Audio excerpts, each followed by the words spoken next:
Good morning, Your Honor. Rick Ken, Assistant Prosecuting Attorney for the people. Thank you, Your Honor. Alex Warren Green on behalf of Mr. Larry. Mr. Larry, could you name for the judge? Camera Larry. Your Honor, it's the date and time for a bond hearing requested by the defense. Leading up to that, I had an opportunity to negotiate with the people. I believe we have reached a resolution. Mr. Larry has executed an advice of rights. I've provided the plea form along with the advice of rights signed by my client to the court. All right. Court, the plea form indicates that the defendant would be pleading to added count 3 of aggravated domestic violence, the 1-year offense. Upon a successful plea to that charge, counts 1 and 2 would be dismissed. Defendant is also agreeing to attend Accountable Choices, a 52-week level 3 program, and rest on all counts, if any. There's also an agreement that the prosecutor will recommend sentencing under 7694A. That's the court's full understanding. And that's our full understanding. Thank you, Your Honor. May I have him sworn? You solemnly swear to affirm the testimony you're about to give will be the truth, the whole truth, and nothing but the truth, so help you God. Sir. State your name, please. Camera Larry. All right. Sir, it is this court's understanding that you are going to be pleading no contest to the charge of aggravated domestic violence. That is a misdemeanor punishable by up to 1 year incarceration or $1,000 fine plus court costs. Do you understand that? I do, Your Honor. All right. Do you understand what a no contest plea is? I do, Your Honor. All right. 2 things about it I have to make sure that you. And the first thing is that it means that you're not further desirous or wanting to contest this charge. You understand that? I do, Your Honor. Second thing you need to understand is that for purposes of sentencing, the court will treat you as you had pled guilty. You understand that? You understand also that while I'm taking your plea, I would not be your sentencing judge, and you would be sentenced before Judge Washington in the 14B District Court. Your Honor. All right. Basis, no contest plea. Potential civil liability, Your Honor. Sir, to the charge of aggravated domestic violence, how do you plead? No contest. Now, you understand that by pleading no contest, you will not have a trial of any kind. You're doing this voluntarily and of your own free will. Court has been provided and has reached Washington County Sheriff's Office report for their case number 2620178. Any objection from either party to the court having reviewed that report? No, just None from the defense, Your Honor. Based upon a review of that report, the court does find that there's a sufficient factual basis in which the court could determine the defendant's guilt of this offense. Sir, I do have to advise you that if between the time of my acceptance of your plea and your time of sentencing, if you commit misconduct as defined by the Michigan court rules, not be entitled to withdraw your plea, and the court would not be bound by any sentence evaluation or recommendation. You understand that? You do? Sir. All right. Counsel, are you aware of any other promises, threats, or other inducements which have led to this plea? for now, Your Honor.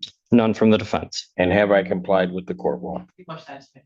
Defense is satisfied. Court will accept the defendant's plea of no contest to count 3. Counts 1 and 2 are dismissed. Pre-sentence investigation and report is ordered at 14 probation. Sentencing will be June 15, 2026, 10 a.m. before Judge Washington. And maybe we can deal with motion to reconsider, but we can deal with the bond issue. Thank you, Your Honor. And I very much appreciate the court accommodating this hearing. I think Mr. Larry's very appreciative of that as well, because when we were last before the court on May 19th, when Mr. Larry was remanded, the reason he was remanded was for the contents of the phone calls that were at that time revealed to the court and provided what the people believe to be an adequate basis for forfeiture by wrongdoing and potential witness tampering felony charges. I spoke to Mr. Larry about those issues that arise from it and how that not only would impact his case, but potentially the outcome of this entire proceeding and his potential of additional time in custody. Those things are not just a violation of the court's orders, but there's a reason we have those rules, and it is to protect the parties and the witnesses and really the integrity of the entire system. And, when I talked to Mr. Larry about that, I think he understands how serious it is. And we're before you today to ask this court to reconsider the determination that was made on May 19th. We're asking that the court considers reinstating home confinement. And, at the time that I initially asked the court to continue his bond, I know I talked heavily about the family support that Mr. Larry has. And, in the discussions I've had with him since then, I talked to Mr. Larry about, it's rare that I see that kind of family support among my clients. And, I have clients who maybe they start with that kind of family support, but as they appear more and more times before the court, it goes away. And I don't think he ever wants to be in that position. And, he doesn't want to burn those bridges. I think he's, if not before, come to appreciate that his parents are so involved because they care about him. In the time that Mr. Larry was out of custody between April 2nd and May 7th, he submitted 4 job applications while he was on home confinement. And I apprised the court that he, wanted to enroll in community college, but that's not exactly a remote goal. It's something he was scheduled for orientation on April 3rd, and subsequently violated the court's orders, got himself put into custody on April 2nd. So he's taken serious steps towards bettering himself. I think that the 52-week program that our agreement contemplates is something that will benefit Mr. Larry and make it so that he is not a person who comes back before this court. And hopefully this is the turning point in his life. The agreement here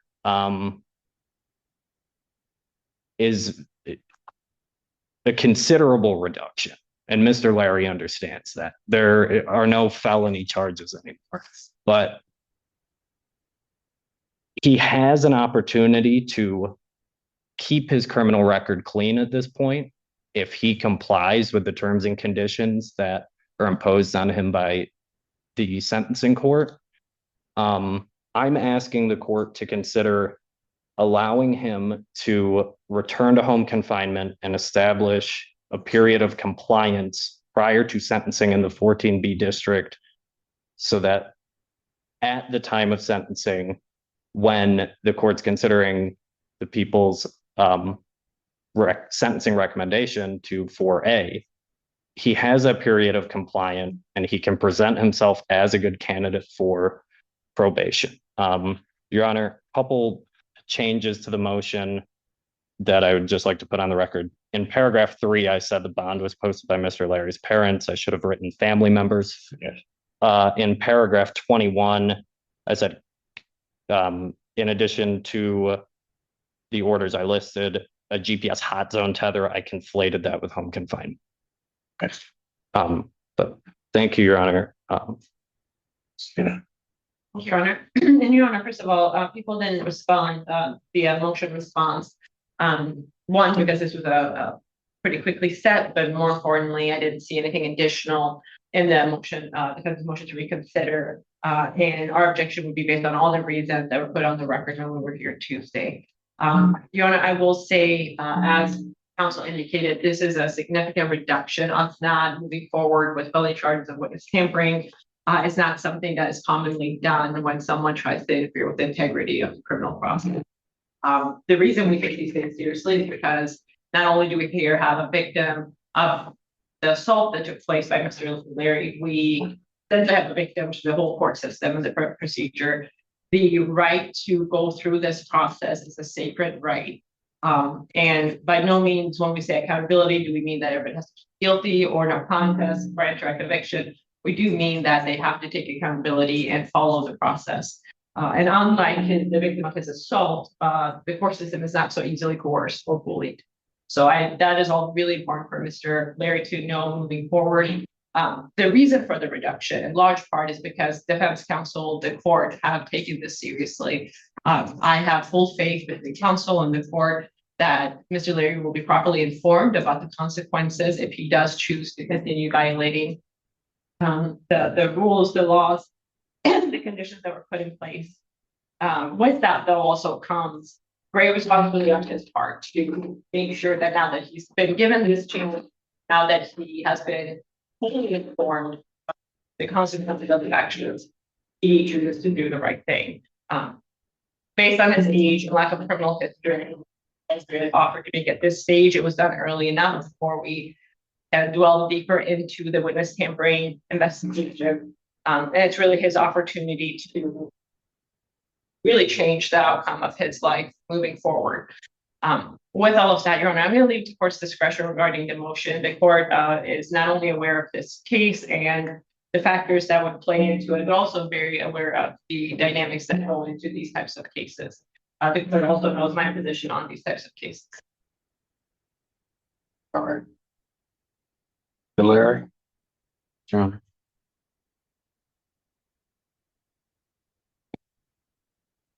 Why do you think I was so angry with you? Because I kept digging myself a bigger and bigger hole. Is what? I kept digging myself a bigger and bigger hole when I could have just. Yeah, there's that. But, you know, your family, I didn't know at the time, but they was I think your siblings that posted this bond. And I'm looking at it and I'm thinking to myself, I didn't want, because you came initially before being in custody, I didn't want them to lose that. I felt you had enough family support out there that you could do the right thing. The problem was I didn't know everything that had happened. Young man, you were messing with fire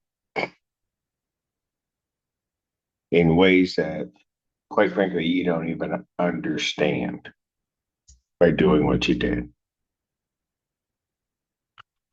When you find yourself in a position like this, it is no time to try to play around and think that somehow or another you're going to be able to do something that's going to manipulate the system. You hear me? I understand, Your Honor.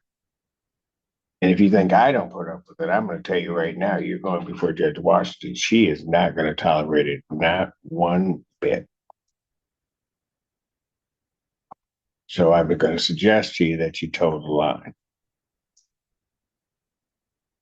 I'll say also this, because sometimes it's said that a son can maybe pay for the sins of his father, but I'm not going to do that to you. Because what your dad did, Yeah. High temper. if I were, I'd keep you locked up. No one ever goes out of this courtroom that way. And if he doesn't hear it somehow or another, you can let him know that. Well, All right. And to let him know that I'm at least somewhat forgiving. Okay. What I'm going to do is previous bond to $10,000 that's already been posted. 10% that's already been posted. All the previous bond conditions, including the home confinement tether, is reinstated. Okay. Your Honor. You. Your Honor. Yes, I'm sorry before we leave. A reminder that it's obviously Mr. Larry is aware that he has to contact the victim, that also family members or friends are not to contact them. You understand that, young man? And so I expect you to abide by that one. If nothing else, I hope you learn that from this. All right. You might want to just tell your father that too. Okay. Thank you.